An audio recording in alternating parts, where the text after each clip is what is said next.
Calmaggiore affollato prima della chiusura prolungata dei negozi.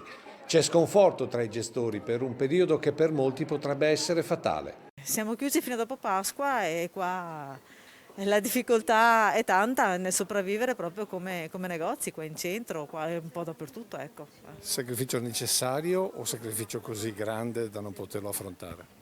Sacrificio molto grande, con difficoltà nell'affrontarlo, questo sì, perché le spese comunque corrono.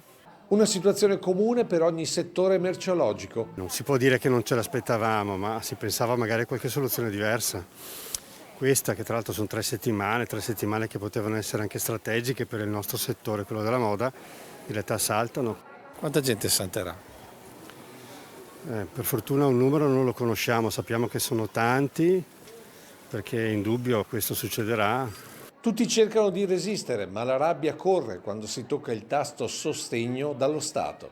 Non potranno essere qua i miei dipendenti da lunedì, non potranno lavorare e andranno in cassa integrazione.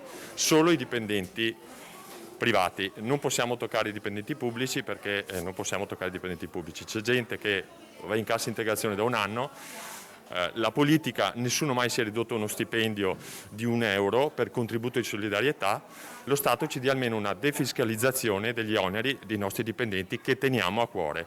Questo penso sia l'unica cosa che può fare, non servono né cartelle esattoriali né niente.